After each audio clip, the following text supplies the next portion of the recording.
We can hardly imagine today how monstrous syphilis appeared to people of that time. Well, we can imagine it a little bit better than they could in 1970 because it hasn't, AIDS is still with us, although it's nowhere near the plague that it was, say, 25 years ago. Well, here's the Freudian world. So let's take a look at the history of, or the idea of the unconscious to begin with. And one of the things that you might want to consider conceptually is that there are many different forms of unconscious. There's not just one. And so Alain Berger points out that by 1900, 4 functions of the unconscious had been described. There's a conservative function. So the unconscious stores memories often inaccessible to voluntary recall. Well, that's a strange one. Obviously you remember your past, but you don't remember all of what you can remember at any given time. And you don't really have access to that full store of memories, although you can try to remember. So the unconscious is you can imagine the memories are represented somehow neurologically, but the neurological structure isn't exactly the mind. Like the neurological structure isn't exactly your consciousness. There's some relationship between them that we don't know. And the unconscious, from a conceptual perspective, is the place that your memories are that you sometimes can get access to and sometimes can't. And so you might think, well, that there are the memories that you can't get access to. There might be a variety of reasons you can't get access to them. One might be that you've just forgotten them. And one might be that they're so painful that you don't want to bring them to mind. You'll engage in tricks to stop yourself from getting access to them. Or maybe they're memories that are so complex and painful that even if you did get access to them, you wouldn't exactly know what to do with them. And so there's not a lot of reason for you to bring them to mind because all it is pain without any utility. And when you understand that a little bit, you understand more about what Freud meant by repression.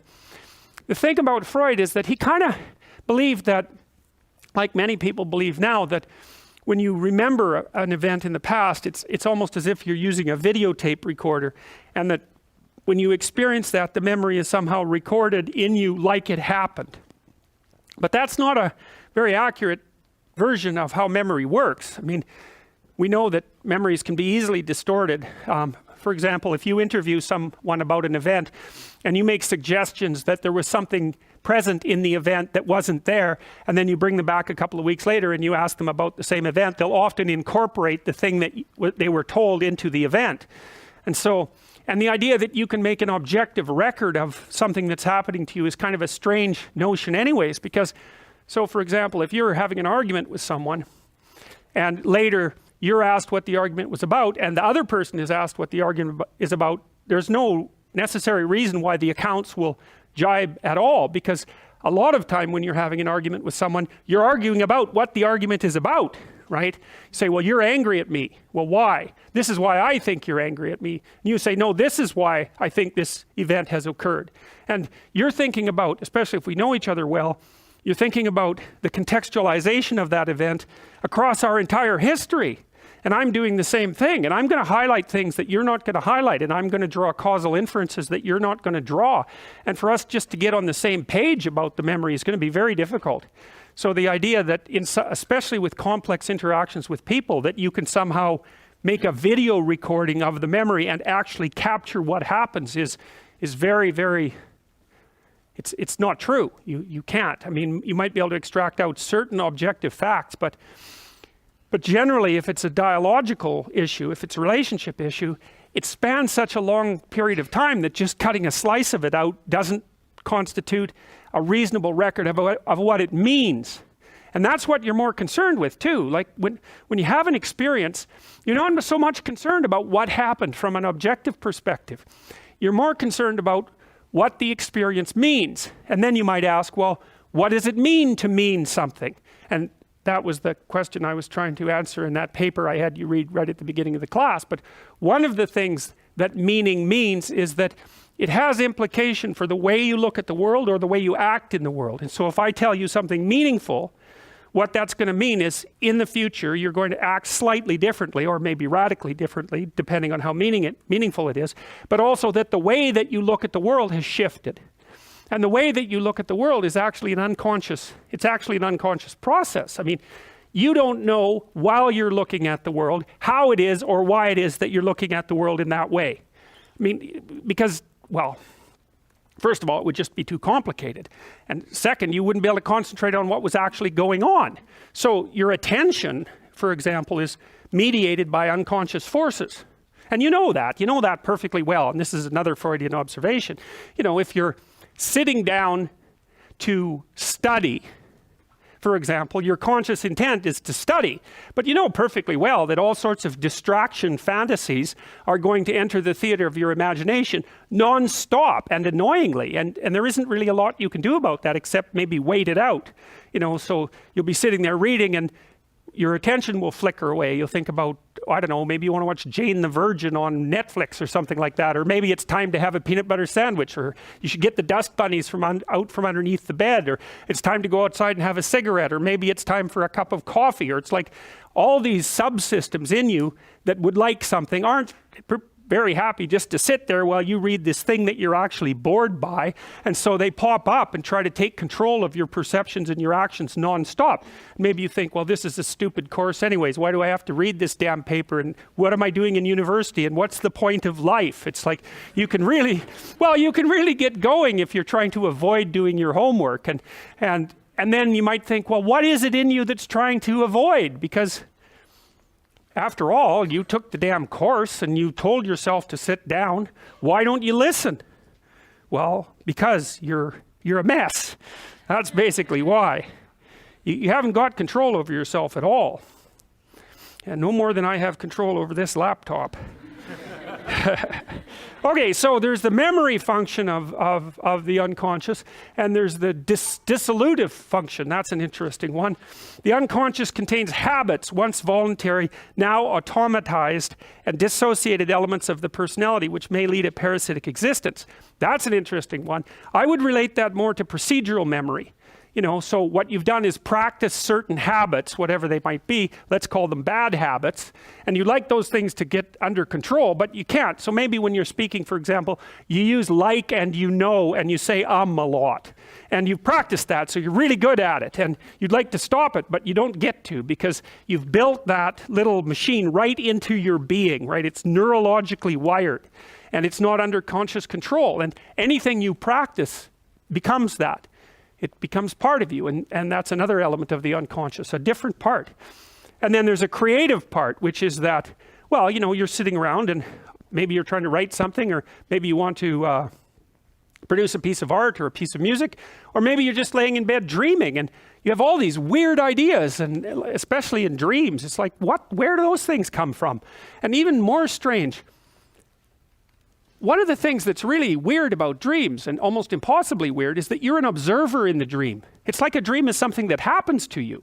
Well, you're dreaming it, theoretically. So how is it that you can be an observer? It's almost like you're watching a video game or a movie, but you're producing it, at least in principle, although the psychoanalysts would say, well, no, not exactly. Your ego isn't producing it. Your unconscious is producing it. It's a different thing. It's a different thing. And of course, Jung would say, well, it's deeper than that. The collective unconscious might be producing it. It's in some sense, it isn't you exactly, or it isn't the you that you think of when you think of you. And that's the ego from the Freudian perspective, the you that you identify with. That's the ego. And outside of that is the unconscious. The id, that's more the place of impulses. And you could think about those as the biological subsystems that can derail your thinking, right? And that govern things like hunger and sex and aggression and your basic instincts is another way of putting it.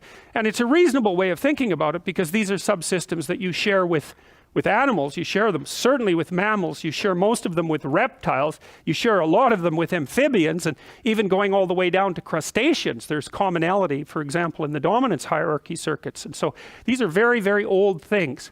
And the idea that you're in control of them is, well, you're not exactly in control of them.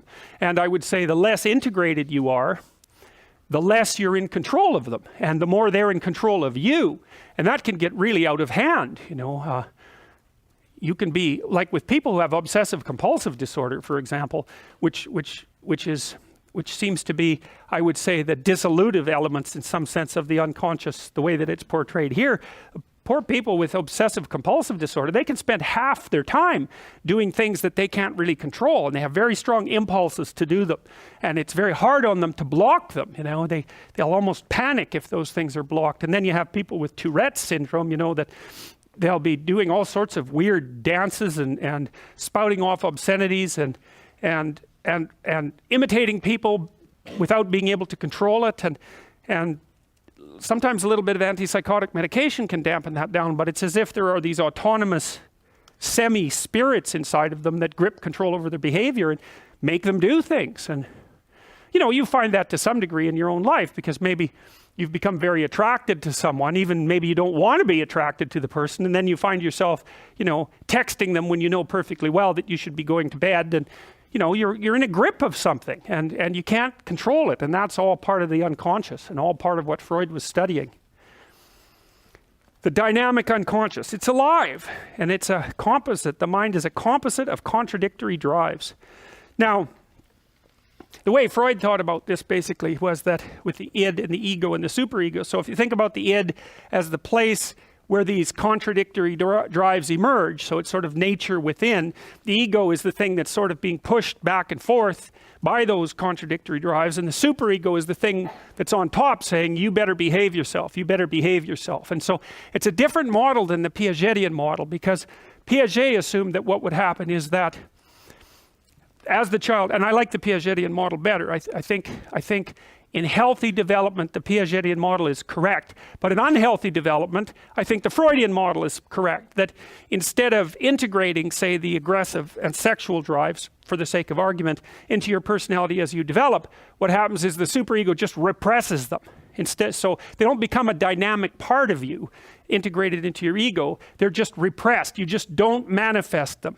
And so that's how you be a good person, and you can be the victim of a very harsh superego, and that often happens if you've had a particularly tyrannical parent, one or both, or maybe a tyrannical grandparent, or maybe you're your own inner tyrant and you've picked up tyrannical voices through your whole life and aggregated them into this terrible judge that's always watching you, that's criticizing everything you do and restricting you badly and really badly in what you're allowed and not allowed to do. You see that with anorexic women. Well, men can be anorexic too, but it's much less rare. They have superegos that are just, or it's one way of thinking about it, that's just, they're just deadly. They're just criticizing every bit of them. Well, right to the point, they're really criticizing them out of existence, right? Is you have to be so perfect that the perfection is not aligned with the ability to live. You don't get to eat. You know, and people like that, they look at their bodies, they even look at their bodies incorrectly. Like anorexics seem to be unable to see their bodies as a whole. They can only see their bodies as parts. And when you start seeing your body as parts, you're really in trouble, because you can't get a sense of actually what it looks like. And body perception is very, very complicated. But anyways, Piaget thought about the ego as, in some sense, as the game that's played by all these dynamic drives that's shaped by the broader community, and so that could all be integrated. But Freud would say, well, look, when that doesn't happen, instead you're subject to the tyranny of the superego, and it just says you should never be angry, right? You should never express yourself sexually, because if you do, there's something wrong with you. You're a bad person, and you're a bad person if you ever get aggressive. And then people who are living like that under those circumstances, you know, they're repressed is the right way to think about it. Now, Freud was interested in the idea that mental disorders could be caused for two reasons. One would be purely bodily, like maybe a head injury, or say in the case of schizophrenia, which is a good example, of manic depressive disorder, we have reason to believe that there's something physiological going on, even though identifying that has been very difficult. And it's probably because there isn't one form of schizophrenia. There's probably many pathways of brain injury that lead to schizophrenic-like symptoms, and there's likely not one form of manic depressive disorder either, if you think of the form as having a standard causal pathway. We know that there are, because we've done genetic studies on people who have manic depressive disorder in their family, and you can identify genes within a family that seem to be contributing to the disorder, but the problem is that those genes don't seem to be. So then you'll take another family group with manic depressive disorder, and it'll be a different genetic combination that causes that. So part of the reason why it's difficult to associate even the more biological mental disorders with biology all the way down is because they're so complex.